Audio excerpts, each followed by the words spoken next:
Hello and welcome to the 11th edition of the Two Black, Two Nerdy podcast. I'm your host, Chris. I'm your co-host, Chris. And we have a bunch of topics that we're going to talk about today. I'm a little under the weather. If you can't tell, I've got my radio voice on today, so it might sound different, that's why. But I think we wanted to get into The Last Jedi, and we set a time limit for ourselves because this is go on for a while. So, yeah, it's a very controversial movie. Yeah. All right. So we'll start with you, Chris. What are your raw thoughts on The Last Jedi? Did you like it? Did you not like it? So I saw it twice in the same week, and so for better or for worse, I saw it the night before my constitutional law final. So I went in. I was excited. I left, and I was speechless. It was just so much to unpack.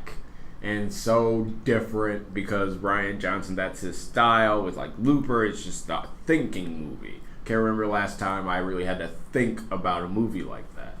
And so after I saw it the second time, like I enjoyed it. I thought it was really good. I obviously have problems with it in some way, shape, or form. But like many of the other Star Wars movies, none of them are perfect besides Empire. But I think that it does not deserve the harsh criticism that it has. I think that there are two types of fans that hate it. There are those original movie apologists. That means it has to be like the original movies and nothing else. And then those that actually have legitimate concerns with it, like the Canto Bite scene, the pace of the movie, the long chasing. Like I can get that, like those I get, but if you want it to be like the original movies, but then you were mad at Force Awakens for being too original, like I mean, my thing was that as a movie I enjoyed it. Mm-hmm. As a movie itself I enjoyed it. I think as far as like Star Wars lore, I can see why some people would be upset, because what this movie does is that it pretty much uproots like what you think you know about Star Wars and says, yeah, all right, hey, you thought Rey was an important person? No, Rey Guess what? She's not. Guess what? Rey is a nobody. You thought Snoke was like this crazy big bad guy? Nope, he's a pawn on a way for Kylo Ren to, rise, pretty much. So I can understand, like, if you're very, very big into the Star Wars world building, I can understand why people got pissed. But for a movie, I enjoyed it. I saw a really good quote. It said that so many people, like, they're such diehard Star Wars fans that they're so into Star Wars they can't even enjoy a new movie when it comes out. So I think that if you like hated this movie, just take a step back and try to see what this movie was trying to do, because like one of the biggest complaints with Force Awakens is that it was too similar to the older movies, and this one was not. So and I know that, and I think some of it's political too, because I've noticed anyone who I knew or I like seen who's like remotely like right wing or Republican or like skews that way, like hated this movie. They're like, oh, it's too many women, too many minorities. Oh, how come all the bad guys have to be white, and all the good guys are women and minorities, and it's just like, dude, just calm down. And I'm almost done. But one of the big problems I think that Star Wars has, like, as a franchise, is that, like, it's something that almost everyone sees. Mm-hmm. So you have to hear, like, everyone's terrible opinion on it. Yeah. You know what I mean? Like, certain things are more, like, niche. Like, yeah, okay, an Avengers movie, a lot of people might see it, but it's not nearly as mainstream as something like Star Wars. Mm-hmm. Are all the Star Wars movies, I don't know if they're in the film or Hall of Fame, but at least A New Hope at least is, I'm pretty sure. Yeah, I think A New Hope and maybe Empire are. Yeah, I'm pretty. Yeah, because those are, because those Star Wars is one of those franchises that it's iconic to almost like just filmmaking history, All right, I'm done. Yeah, no, it's fine. Like, I agree with you a lot. I know a lot of people hated Vice Admiral, starts with an H, Holdo. They hated her because they were just like, oh, it's just trying to show a woman in power, and that. And I was just like, okay, so women are in power. What's your big deal? But like, when people complain about that she didn't tell Gosh, why am I blanking on everybody's name right now? Poe, the plan, when she didn't tell Poe the plan, was just because it was just like sticking her nose at him. It was just like, maybe, but it was also sort of that movie trope where it was not really hiding it from Poe, but hiding it from the audience. Yeah. So the audience wouldn't know. And so I think what they could have done to circumvent that would have been to have Poe be told, but then like cut off screen. Yeah. And I don't think they were going to do that because they wanted to get, Finn to show off against Phasma, and then they wanted to introduce what's his face's character, DJ, Benicio del Toro's character. I forget his name. The evil hacker. Yeah, his name is officially like DJ. Oh, is it? For Don't Join. Oh, okay. And so there's that. So I mean, like, that whole scene was sort of slow and sort of detracted from the movie, I thought. So I agree with those criticisms of it, but like, it is what it is. Yeah, I mean, there were certain things like people didn't like the fact that like Kylo Ren and Rey didn't get like the training sessions people thought they were going to get. Mm-hmm. But like that, the whole movie was just subverting expectations. Mm-hmm. Because from the last movie, you thought that, okay, well, Rey's going to train with Luke and Kylo Ren's going to train with Snoke. Mm-hmm. To The Force Awakens, he's like, oh, we have to complete your training. Right. But you didn't get like your typical like training montage type deal with either of them.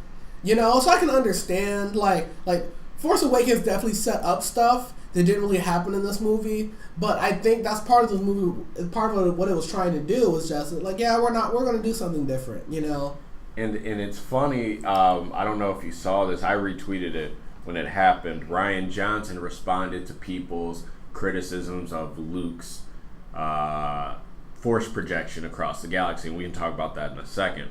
But what Rian Johnson did was went to his bookshelf, showed a picture of like the Jedi manual and like the Sith one, this book of Sith, and so he pulled out the Jedi one, flipped to advanced force techniques, and showed the force projection one. Yeah. And people were like, well, what? It was still dumb, and I was just like, he just proved that it was in Star Wars lore, and all you can say is that you just don't like it, which is fine if you don't want to like it. But I think people, like some people, they didn't like Luke's character, like they felt like he wasn't the same Luke from the movies, but it's like, listen, he's an old man, you know what I mean? He's a guy who's been through all this stuff, you know what I mean? Like, he's not going to be the same guy from the other, from the older movies. Yeah, I mean,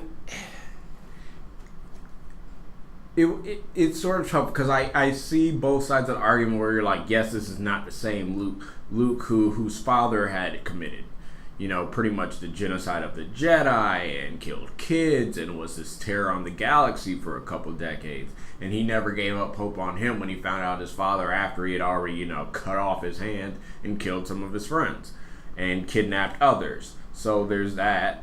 And so there's that strong sense of loyalty and never giving up that he wouldn't even do on his family, and then there he is in a moment of shame against that one. But I can see how that moment of shame would have broken him and made him seem like a hypocrite. And so I think what the people who say that, either they're not putting themselves in Luke's shoes or they're thinking Luke is too perfect, because if you have ever had a moment of doubt where you gone against what you were convicted for, your own convictions, then I think you can sympathize with Luke.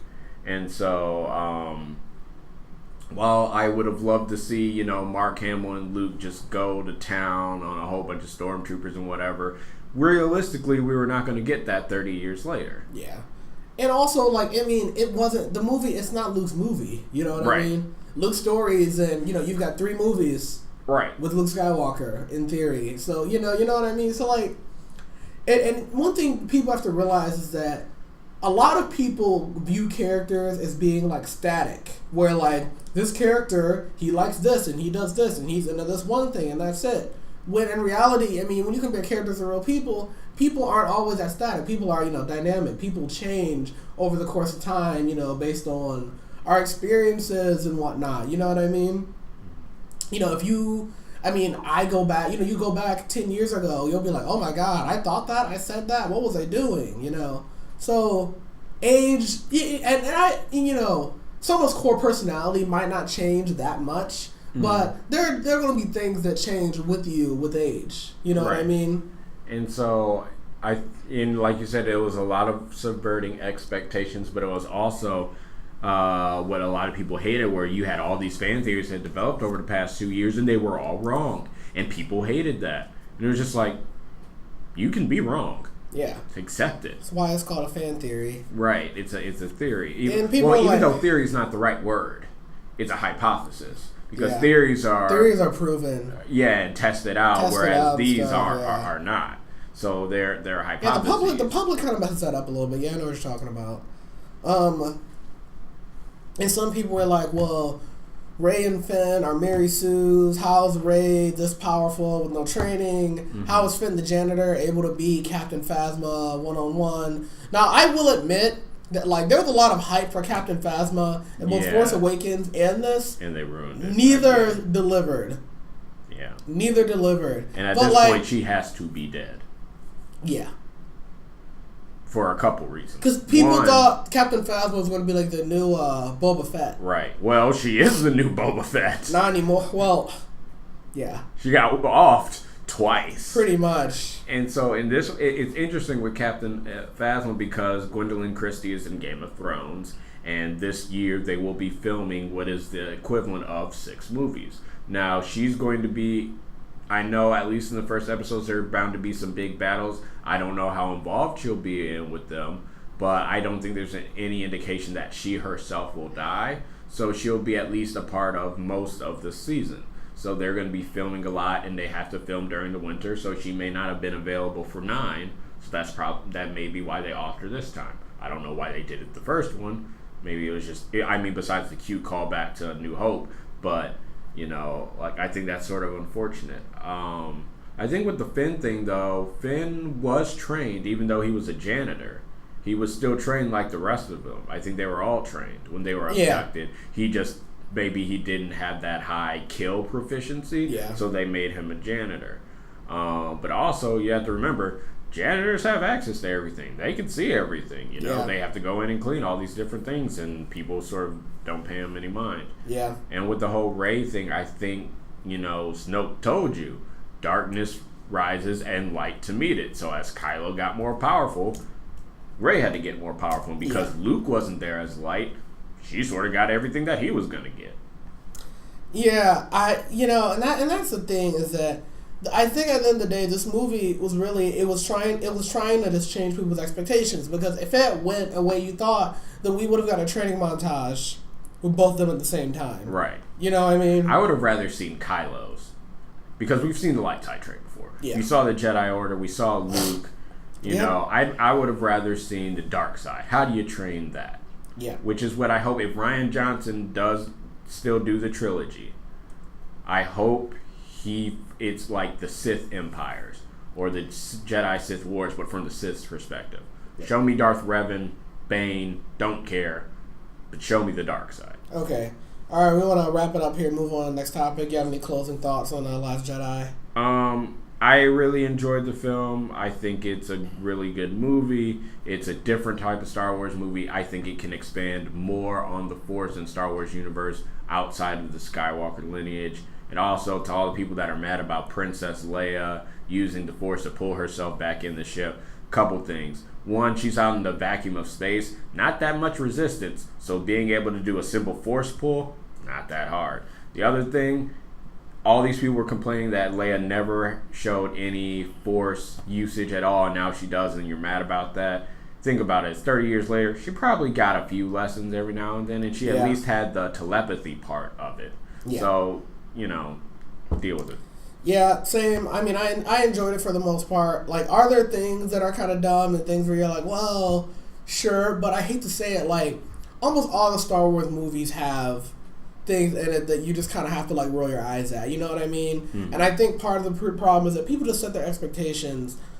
It's not that they set them too high, but people expected to feel like they knew the way the movie was going to go from before they got in there. And that's not what happened. And movies should try to surprise you. You know, writers should try to one-up the audience. Like, that is how you entertain people. Yeah. You know what I mean? Because if things had went the way of every fan theory, people would have complained that it was too predictable. Mm-hmm. You know? So, all right. We're going to move on to... So a new show dropped a couple weeks ago on the CW. They have a fifth superhero show now, Black Lightning. So being a Black Nerdy podcast, we're pretty much obligated to talk about this show. Yeah, sort of have to. I did a live reaction to the premiere episode, and I've been doing... I'm trying to do reviews of each episode after they air, like 10 minutes afterwards. But Chris, yeah, so what are your thoughts on Black Lightning so far? I'm enjoying it. The music is... Music is awesome. Oh yeah, the music is great. I'm enjoying the actors and their portrayals. I mean, they're going to, but I think they need to expound on Black Lightning and his ex-wife and that whole change. Like, I get that, you know, after seeing her husband hurt and shot and on the verge of death, that her mindset would have changed. But if she was sort of the catalyst for him becoming a hero and the catalyst for him ending it, I would think that's just sort of like... I need to see that expounded on more. But yeah, they're dealing with a lot of issues that Black people have to deal with today. And with his daughter, you're going to see the LGBTQ community represented in some of those issues on top of being in that community, but also a person of color. Yeah, I mean, this show is definitely very black. I don't know if you noticed last episode where Jefferson, he's walking in his house, the Jamie Foxx show is playing on the TV. Yeah. And I'm like, all right, they paid attention to detail. Like, they know, like, we got to make sure it's a black household. Because, like, I used to, pretty much any black sitcom, especially like from that era, I've seen. Because when I was younger, I didn't have cable, so I was forced to watch pretty much whatever, you know. So stuff like the Jamie Foxx show, the Martin Lawrence show, One on One, Living Single, just all those. Which shows. he was on Living Single, so I was sort of hoping they would play Living Single just to see him on TV. But yeah. So, I mean, they're definitely... And I like how they pretty much position, like, the Pierce family. They're kind of in between the gangs and the cops. And they're just sort of, like, a middle-class, like, black family. Like, how do you navigate, you know, being in that space? I mean, I think it's really interesting. Like you said, the music is on point. You know, and I'm guessing that the show is probably going to focus more on the girls as we continue on. I think the daughters are definitely... His relationship with the daughters is probably where I think a lot of the center of the show is going to come from. Because, you know, they're both going to get powers. Right. One already does, the other one's going to. Right. And so the other thing is, I think it's the youngest daughter who's the narrator of the show. Yeah. Because I think she was the one that started it off in the pilot.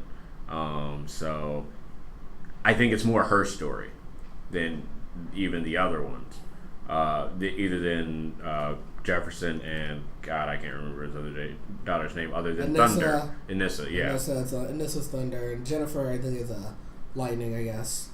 But you know, I've enjoyed it so far. They've honestly been, as far as the action compared to the other shows, they've definitely they haven't done as much action as the other shows, but I can tell this show they're really trying to focus on like characters and like the actual like Black Lightning stuff they saved for like the last like 5 minutes of the episode, you know. And there's this whole debate where like, oh, should Black Lightning be a part of the Arrowverse and all that kind of stuff? But quite honestly, after seeing Black Lightning, it really doesn't have to be. No. Like, if Black Lightning is self-contained and never crosses over with anything else, I would be totally fine with that. Yep. Because this show it's trying to do something different, you know. And I don't know if we need Barry Allen and his antics to show up, you know, show up on the show. Did you watch Flash last week? Yeah. With Trickster? Yeah. Watching Flash and Black Lightning back to back. Freudian slip. Back to back is like mood whiplash because Flash was so goofy. Like it was such a goofy filler episode this week. Yeah. And Black Lightning was so like, oh man, like 3 different, no spoilers, but 3 different people died in last episode. Yeah. So I'm just like, man. I think if this was Arrow season 1 or season 2, that would have even if it was comic book Green Arrow and not CW Green Arrow. Well, yeah, I think, but even Arrow season 1, season 2, the more serious Arrow would have been more appropriate than this. Yeah. Because, current Arrow, I agree. Because Green Arrow comics, I mean, the Green Arrow comics, he's like a leftist superhero. Super left. They've dealt with, they dealt with drug addiction and, some of that. And I don't know if they dealt with the STDs or not, but they definitely. No, not on this one. They definitely, I know Roy Harper is definitely a drug addict in the comics. Yeah, he's a drug addict. That could fit in the Black Lightning a little bit more. Yeah. But like current Arrow, Thea would have been the one that would have got an STD. Yeah. One thing to talk about is the fact that Tobias Whale. So I don't know how much you know about him, but he is essentially DC's Kingpin. Yeah. He's supposed to be bigger than what he is, but like honestly, I don't need you to make him like CGI bigger. Like he's fine the way he is, but he's like 400 pounds of muscle, like Kingpin is. Yeah, I like him so far. I mean, we haven't gotten a ton of him in the show, but what we have gotten, I've enjoyed. What did he say?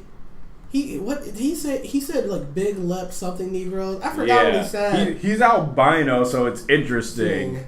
That he was saying that. Like, I was wondering if they were going to say that because I was waiting for the colorist argument to come up about having a dark-skinned black guy fight a albino, so essentially a white-skinned black guy. Yeah. But I was just like, well, that's his character in the show, in the comic. So, I want to get a harpoon now. No spoilers, but he used a harpoon in one of the episodes, and I'm like, that is not a weapon you see used often in shows, Yeah. We see guns, we see arrows, we see swords. We don't see harpoons that often.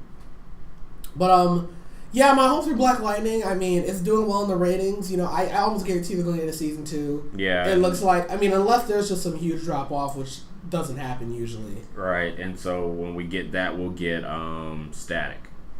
Yeah, hopefully. Hope. They they said that's their plan. If this carries on, that Static will come. They want him on the show. Mm-hmm. Yeah.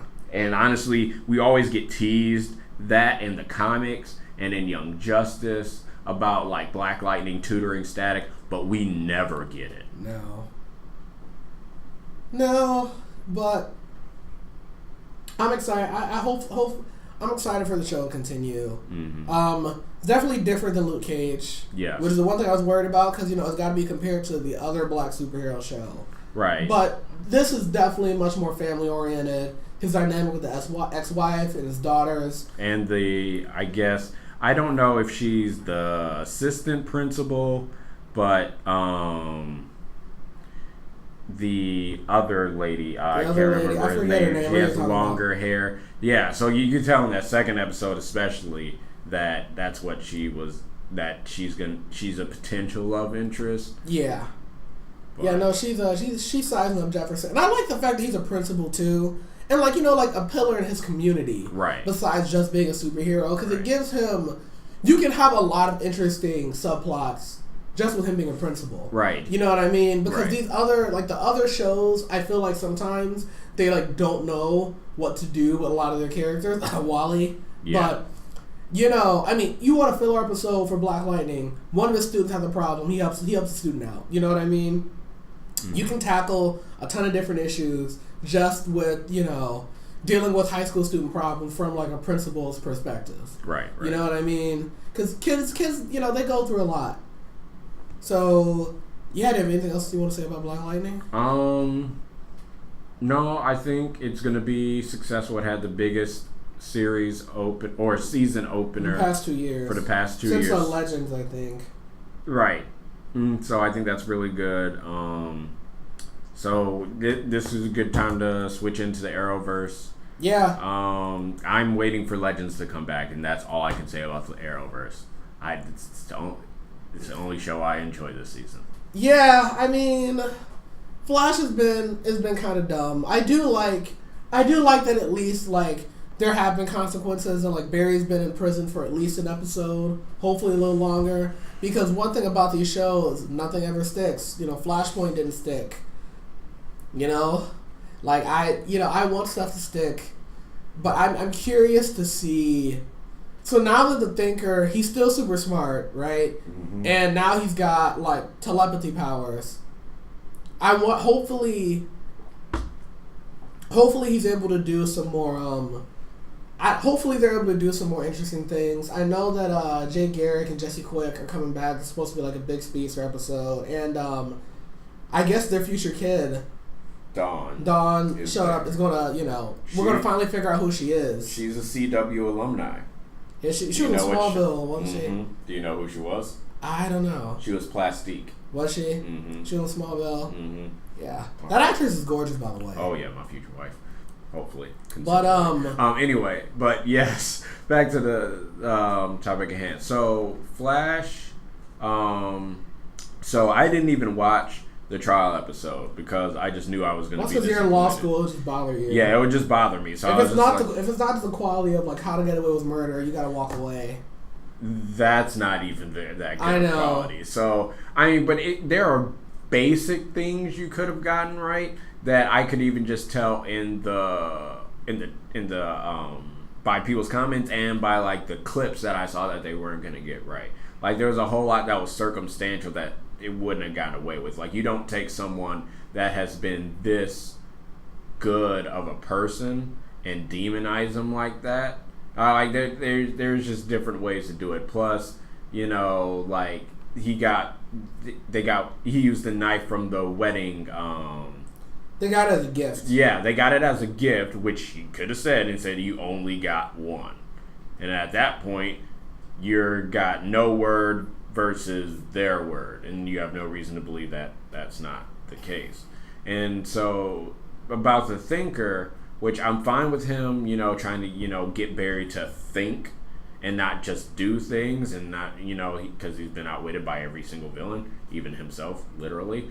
But I think with Barry was in the future, and when Savitar, I think it was Savitar, came to the Star Labs and said, this is where we developed the whatever neutralizer for DeVoe. Barry remembered that when he heard the name DeVoe. So why didn't he just tell them to start working on that then? And the other thing is, if DeVoe knows about Thawne and Zoom as Zolomon and all that, he has all that figured out, why doesn't he either knows he's going to lose or he can't see that coming, which is weird. I don't know. Because he like knows all but of I don't this. know, like what we still don't know, like what's DeVoe's like end game. Yeah, he wants to show the world something. But what? We don't know what he's doing yet. Right. Like I said, it depends on how this season ends. We're in the middle, so I have no idea what way it's gonna go. Supergirl's been okay. I haven't watched that all season. I know you have. They're doing I saw the fight though. Which one? Between her and Rain. Yeah, she got her butt kicked. I know Supergirl. Actually, I'm surprised because they usually keep Supergirl like pretty clean. Mm-hmm. Like she doesn't get beat up often. Not in the same way that like Barry and Oliver do. Mm-hmm. But like Supergirl fighting Rain, her face was like bloodied. She got beat down. Yeah, no, Supergirl, she got beat up pretty bad. Whew, Lord. Yeah. But they introduced like Clark after They introduced Brainiac 5. Yeah, I saw that they're bringing in the Legion, the superhero. Yeah, so the Legion right now is Mono, Brainiac 5, and Saturn Girl. I still think James Marsden did a fantastic job as Brainiac, as all Brainiac and Brainiac 5 in Smallville. Yeah, I mean it's been okay. I wish their costumes were better, though. Mm-hmm. Apparently Mon-El's supposed to get his actual like comic booky costume. Because I hate to say it, This version of Mon-El is actually a lot better than the one from last season because he's not a jock anymore. Right. You know what I mean? Now he's much more like serious and like, oh, this is what we have to do. He's humble and because a lot of people did not like Mon-El last season because he was very he was very much like a bad boy, like stereotype character. Because Supergirl's supposed to be like a good girl. You know what I mean? So. Yeah, Supergirl's been pretty average. I mean, I think the people who like the show still like it, and people who aren't fans, like I can't really give you a reason to come back and watch it. They're not doing a musical this year. Riverdale's gonna do one, I'm pretty sure. I mean, I wasn't.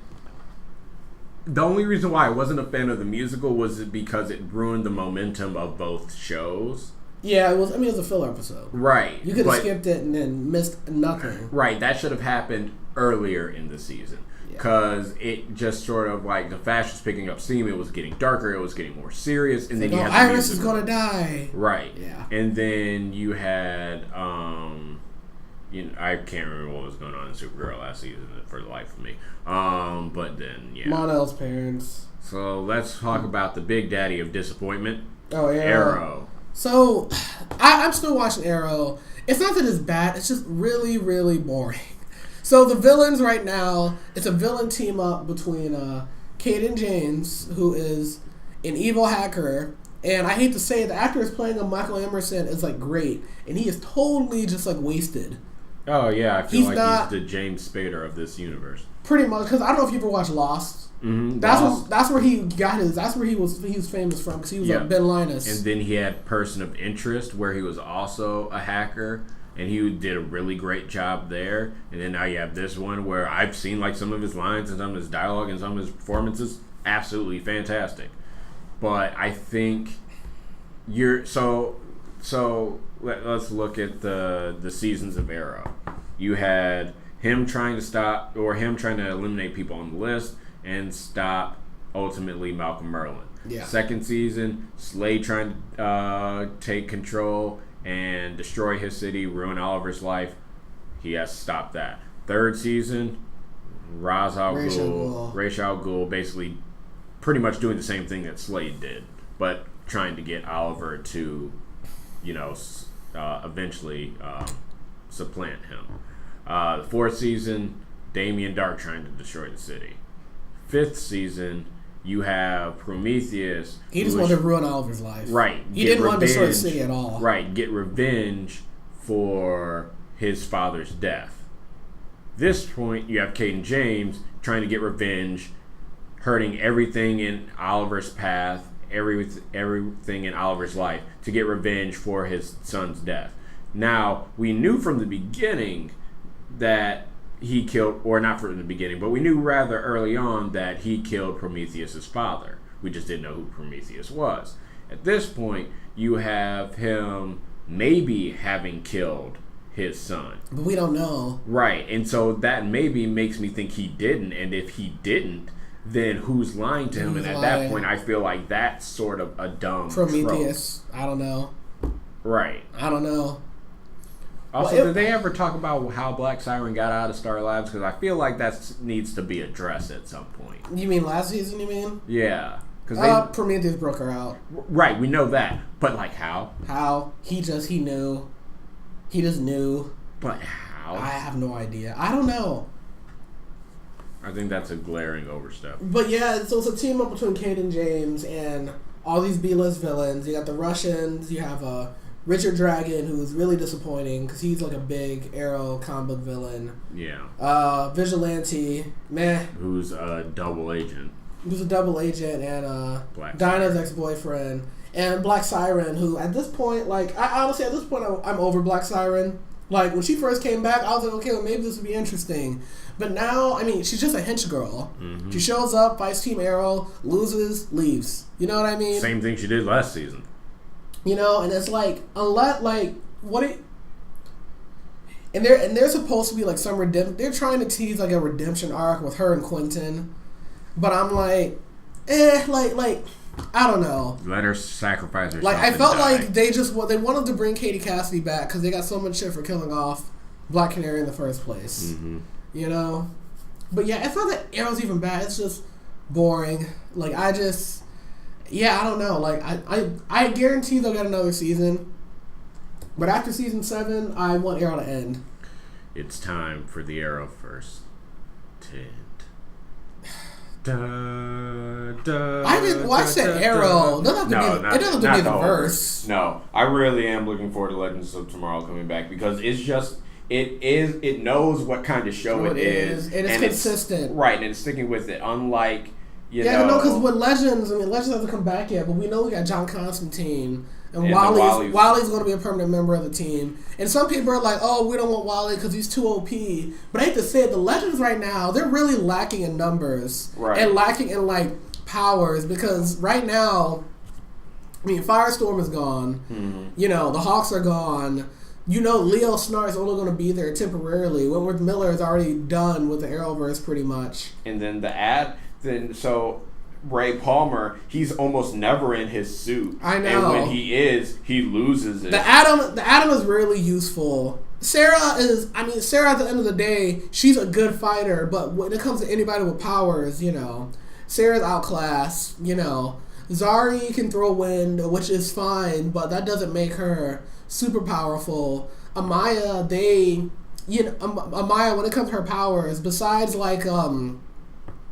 they like to use Rhino and Gorilla a lot. Yeah. But they don't the thing about Vixen is that they rarely use her really useful abilities. Mm-hmm. She can use Lizard and turn invisible. She can use birds and fly. Right. She can breathe underwater by using the totem of any fish or aquatic animal. And they don't on the show because of the budget. They just don't do that. Well, I wonder if it's not necessarily the budget, but the imagination of the writers for the scenarios that they put her in. I don't know. It's they had her use dolphin once, and it was off screen, so they'll get someone underwater. Right. Because it's you can do Vixen's a pretty much a low budget version of Beast Boy. Yeah. Because if you did Beast Boy, which apparently they're going to do him in the Titan show, you got to CG every animal that's in there. Right. Which is expensive.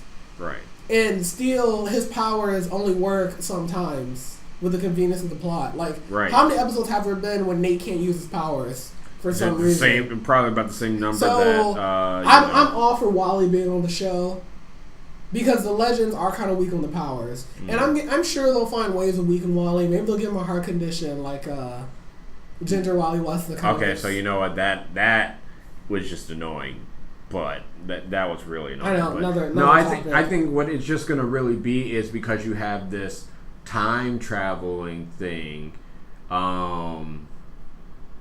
you'll have different parts where his powers will sort of be out of whack because the Speed Force and the time traveling will just throw things off because has the Speed Force existed then? Maybe it has, maybe it hasn't. So I think that'll be an interesting way to do it.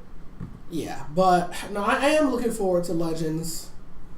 One thing I did appreciate about Flash, I do like the Bebo jokes. Yeah. Praise Bebo. Bebo. Hail Bebo. Bebo. I know. Bebo. Hunger. It's that was pretty good. Yeah. But I am excited for Legends because it knows what it is. And I'm enjoying Black Lightning. And Black Lightning can be by himself, for now at least. Mm-hmm. Yeah, at least give him a season without Barry's antics and Felicity and all of the Arrowverse things. Though, did you know the Black Lightning comic, though? He was... I think he was originally in Metropolis, and it was an area in Metropolis Superman couldn't go. Right. Superman, he couldn't go to the hood for some reason. Yeah. I think because of magic or something. Mm-hmm. But in the show they just have a made up city. Right, and then they switch him to Gotham at some point. Yeah. So anyway, ready to move on? Yeah. All right, so moving on. Runaways is a Marvel show that. It's on Hulu. It just finished its first season. Got renewed for a second. Chris, you haven't seen it yet, have you? I have not watched it yet. I saw it. It was actually pretty decent. It's essentially about a group of kids who find out that they're a group of kids in high school, and they find out that their parents are pretty much a part of a cult and essentially supervillains. And it's about them having to deal with their evil parents, and based on the title, they eventually have to run away from home. And each of the families, there's something different about them. Mm-hmm. So, one kid, his dad is a supervillain from the future this come back to the current time. Another girl, her parents are aliens, and she realizes that she has some superpowers and things of that nature. And I thought it was a really interesting show. It was definitely different. You know, it didn't feel like some of your like typical like teen drama stuff. A little lighter on the special effects, but I enjoyed the characters. Pretty diverse casts. I don't know. I think all I'm gonna say is I think it's an interesting show. See a couple episodes. I think it's worth checking out if you have Hulu or you want to pirate it some other way. I'll probably watch it on the next overnight I do at work, since I'll probably be able to binge it all. Not all, but a good portion of it in a night to see whether I'll be interested or not. But there's a black family that I think you might like. All right, well, that's fair. Yeah. That's fair. Yeah, speaking of black families, it's almost time. Oh, yeah. No, so, yeah, Black Panther's coming out in, like, less than 2 weeks? Little bit over 2 weeks. Yeah, over 2 weeks. Little bit over 2 weeks, but yeah, no, it's coming, and I am. Yeah, I went to see. This is off topic. I went to see The Post over the weekend, and they have the Black Panther billboards up now. Took a picture of it. Good. My mom took a photo with it, but yeah, it's almost time. I am excited. My T-shirt is prepped and ready.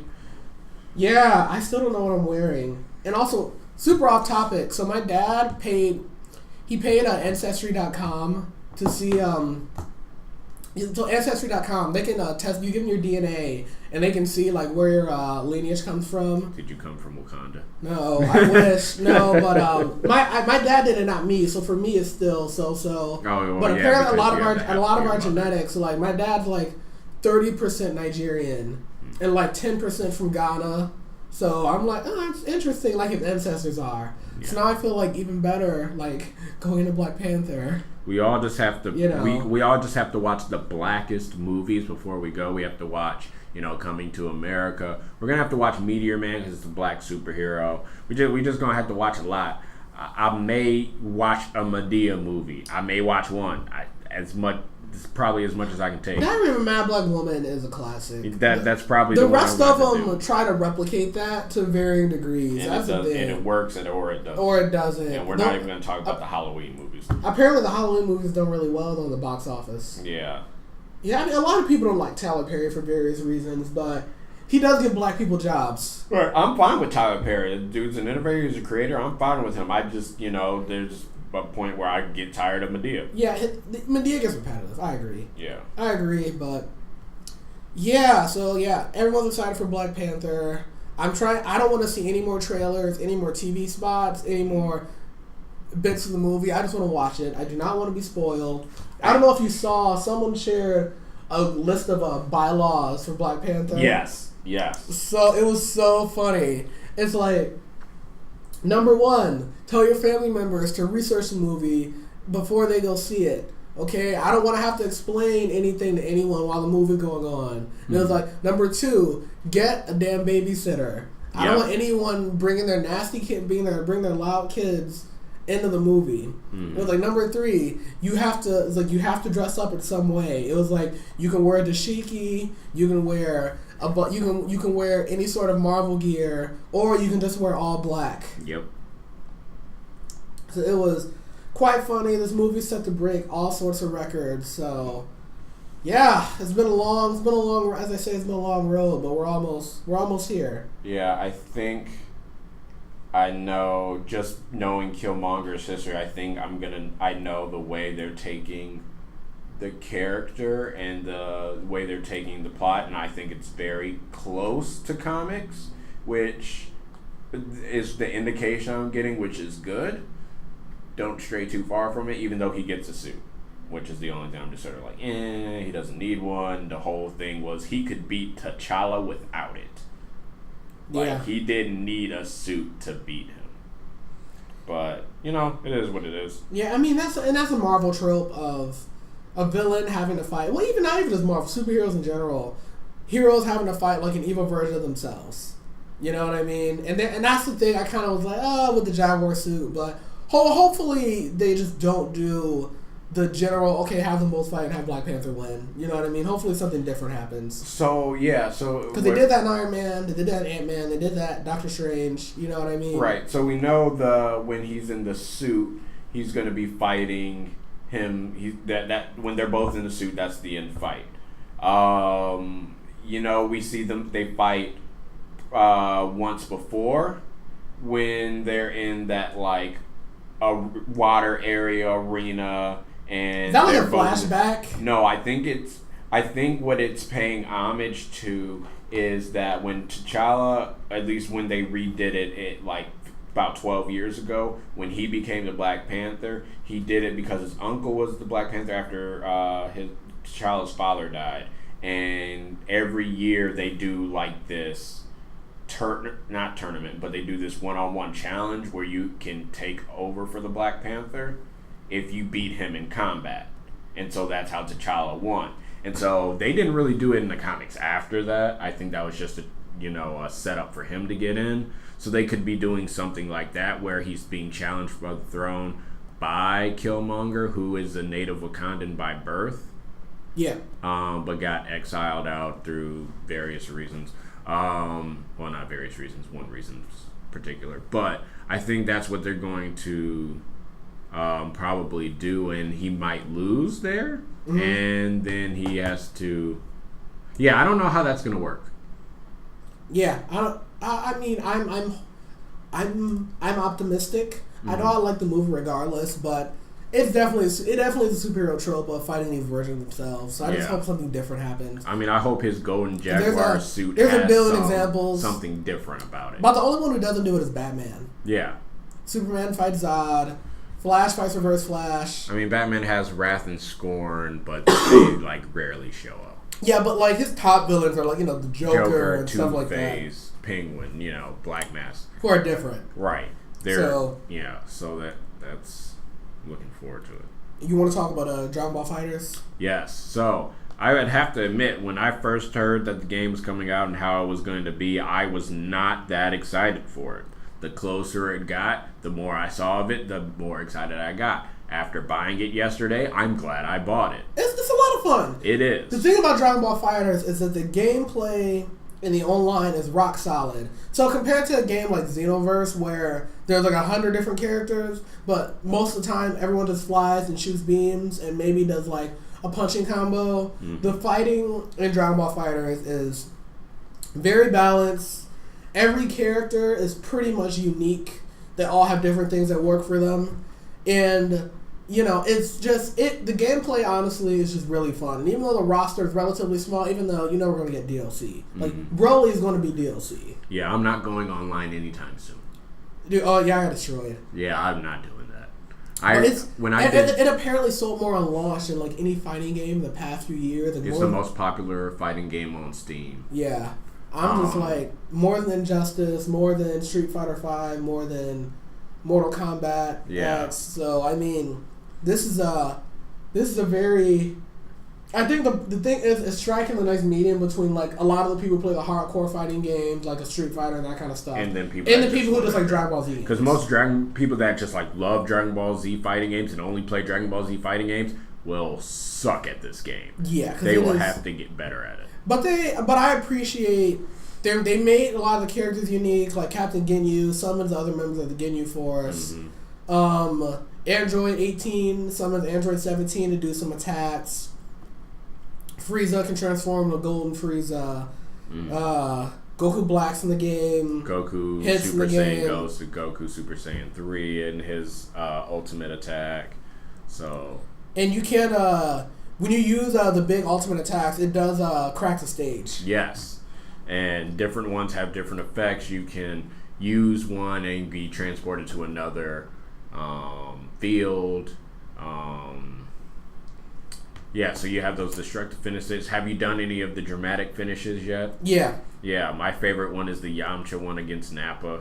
Yeah. Yeah, that's my favorite one. And also, there's some good Easter eggs in there too. Yeah, there's a pseudo dramatic finish in there. I don't know if you've discovered it. Which one? It's when you're playing as Beerus against Goku Black. So if you've seen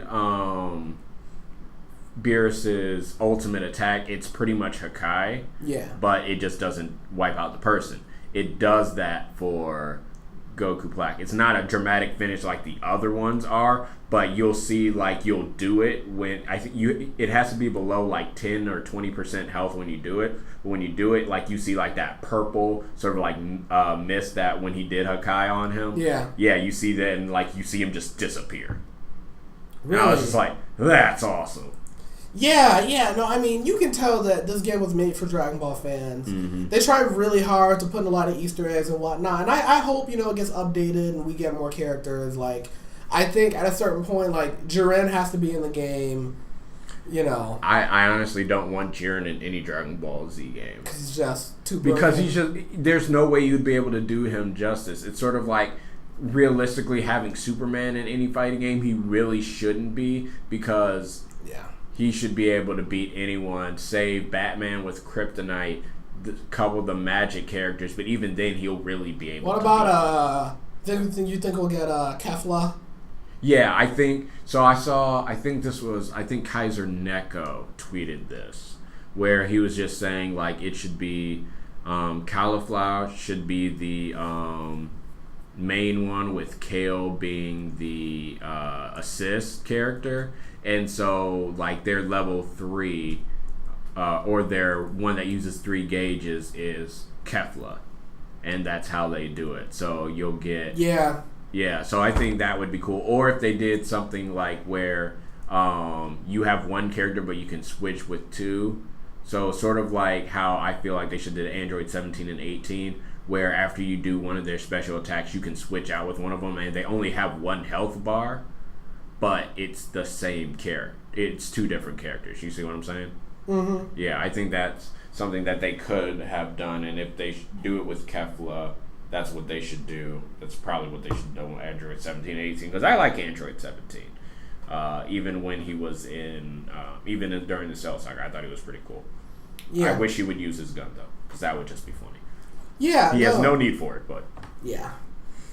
But I don't know. The game's good. Mm-hmm. If you're a Dragon Ball fan or a fighting game fan, I think it's definitely worth checking out. It's Marvel vs. Capcom meets Dragon Ball Z. Yeah. So I think that's pretty cool.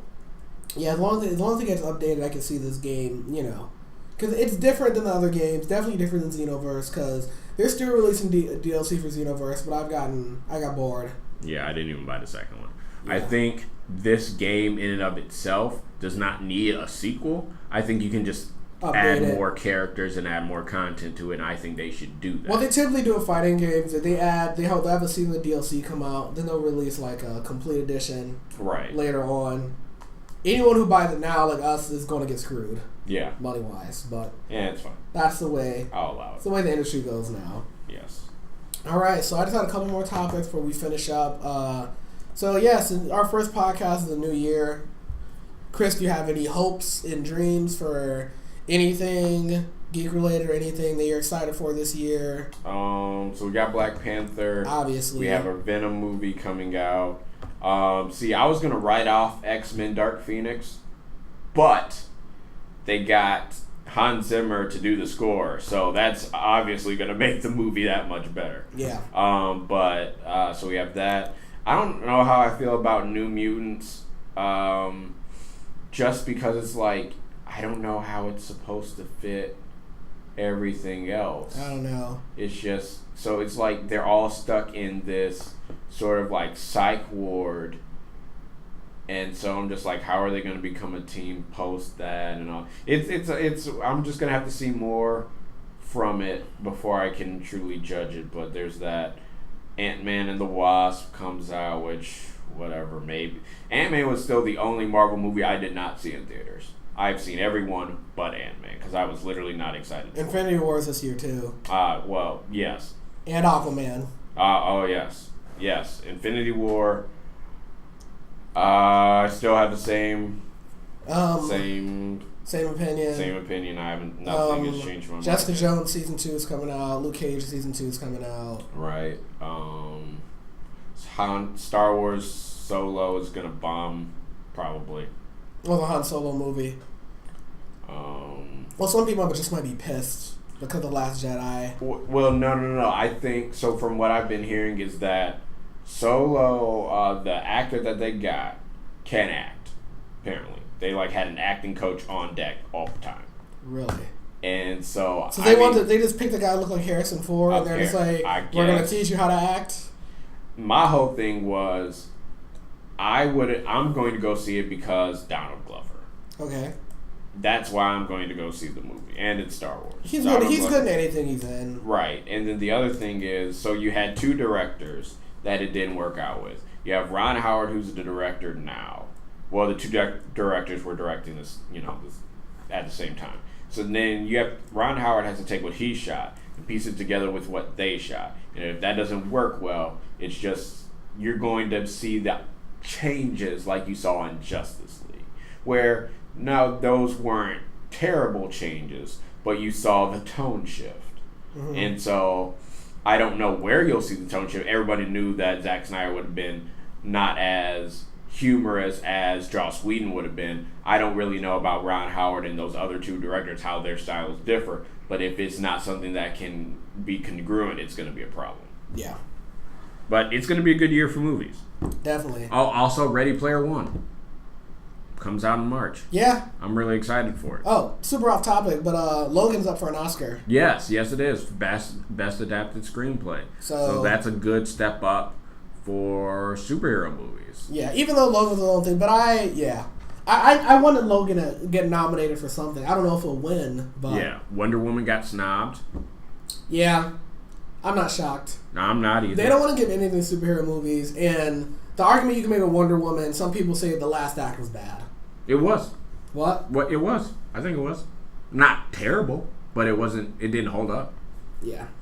I just don't think it held up. So I mean, it is what it is, but it's still made. Just remember that we live in a world where a Suicide Squad got an Oscar. And Marvel fans still mad about that, which is hilarious. It is kind of funny. I won't say Marvel fans. Marvel stans are extremely upset about that. That's the only thing when people are like, and I feel like I want to troll someone that's saying like the MCU is so much better. I'll be like, how many Oscars you got? Wink. Oh my God. And just let the rage build. But yeah, I'm pretty much excited for most of the same things you are. They're finally making a new Mega Man game, Mega Man 11. It's been like 10 years, so I'm actually kind of excited for that because I was a big Mega Man fan since I was little. So I haven't played Mega Man since the 2 and 3 that came out on the Game Boy Advance, where it was like the board type of fighting style. Battle Network. Yeah, the Battle Network. Those are fun. I love those games. 2 summers ago, they re-released them on Wii U, like Virtual Console, and I bought them all and beat them all over the summer. Yeah, They're fun games. I think I might know what I'm going to go download on emulator later. Yeah. If I can get it to work on my laptop. But, yeah, so that pretty much, I think, wraps it up for that. So the last thing I had on here was the topic of being too old to be... Can you ever be too old to be into nerdy stuff? Because I was talking with my mother earlier, and she made a kind of she was throwing shade as a kid, like kids like to call it. I had just gotten Dragon Ball FighterZ, and I was like, oh, can't wait to play it. And my mom's like, at a certain point, you're gonna have to give up some of those video games. You're gonna get too old, especially like when you want to get married, have kids and stuff. And I was just very like, don't tell me what to do. So I think. So I want to talk about this. The question, I think, the answer is no, except for I think like with video games, because I think with how my dad played video games with us up until we got to the point where it was not a challenge. But I think there was part of it, like my dad will hold the Xbox controller and he'll use the thumbstick like a joystick, and so that's not very conducive to a good video game chance. So I think if the controller's layouts stay the same, I think we'll be fine. We'll just have less time to play it as we get older and stuff. But we can still play it with our kids, as long as the kids want to play with us. So I think that that simple answer is no, but with an asterisk on it. In terms of seeing comic book movies, watching comic book shows and stuff like that, if we introduce it to the next generation, they love it, or we with our spouses and they enjoy it, then yeah, absolutely. Let's Yeah, it's such a weird thing because I feel like more than any other forms of entertainment, there's a lot of stereotypes that I think goes when people play video games. Even still, even though it's much more mainstream than it used to be, there's like this weird stigma because I think that especially for older generations, like my parents are, they don't, since they didn't really, even if they play any video games, it was like Pac-Man or something like that, or Pong. They don't really understand the experience of playing like a new age like console or PC game or something like that. So when they see you just like staring at a screen and pressing buttons, they don't understand like, okay, why is that fun? Like they don't understand the like immersion aspect, and the challenge aspect, and okay, I want to get better to do this, or I want to, you know what I mean, or I want to solve this puzzle, or beat this boss or something. I think people who don't play video games don't understand like the thrill that you get from that. You know what I mean? Yeah, I think that's where my mom doesn't really comment on it. My dad was just like, if only there was a way to monetize it. And I was like, 6-7 years ago we probably could. Now we're just a dime a dozen. And he was just like, if only we had the thought then, because he knows like Twitch. Well, yeah, things like that. But just Twitch is bigger than YouTube for gaming. When people do like the walkthrough. Yeah. And so I think it was because like my parents play the iPad games now, like all that, so they can't really. It's funny when they'll play their like Words with Friends or Scramble with Friends or whatever, and I'll go to talk to them, and they'll be like, "Hold up, I gotta finish my game," and it was just like, really? Like when I'd be playing like Call of Duty or something, like I'm online, I can't talk to you at the exact moment. Wait a minute, and they'd just be like, "No, you talk now." I'm like, "Oh, so now you know how it feels." So I think that's the difference in the lives. My mom would threaten to yank the cord out at the end of the day. Yeah, so my dad would do the same same thing. thing. What are you doing? I'll turn it off. Yeah. Because they never understood. I was like, Mom, I'm stuck on a boss. Because I play like RPGs and stuff. Like you could play something like a Final Fantasy. You could be on the same boss for over an hour. Yeah. So you lose that progress. It's just like gut-wrenching. Oh my god. But it's so, I don't know why gaming has such a stigma around it. Now I did read something that said that like you can officially like have a gaming addiction now, but like addiction's only ever brought up when it comes to entertainment, like with video games. Like no one goes, you're gonna be too old to watch movies, you're gonna be too old to read books, you're gonna be too old to exercise. When like, and it's like, oh, when you have kids, you don't have time to do that. But like, that's true of pretty much any leisure activity you have. Exactly. As you get older, and if you have a family and that kind of stuff, those responsibilities take over other stuff you want to do. Like I knew people who they were big into working out when they were younger.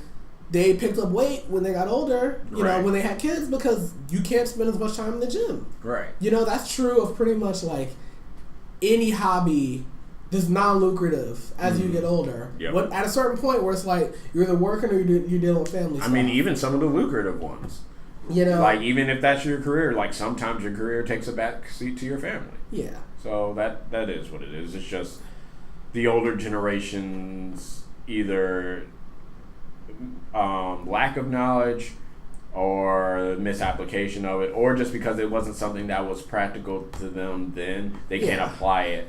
And I think some of it too is that I think there's this idea that like video games have to take up a ton of time. When in reality, I mean, say like I'm playing the new Zelda, like Breath of the Wild. That game you can save pretty much anywhere. So you could play it for an hour, for whatever, and then go back to doing whatever, doing what you were doing before.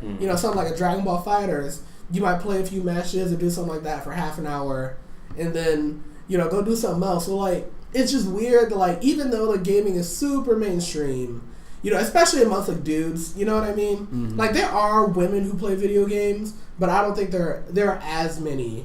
At least not like it's like a thing that's like publicly like talked about or something like that. Because like you go in a college dorm, almost every guy's room, almost every guy's room is going to have a TV. There's going to be some sort of gaming console there. Right.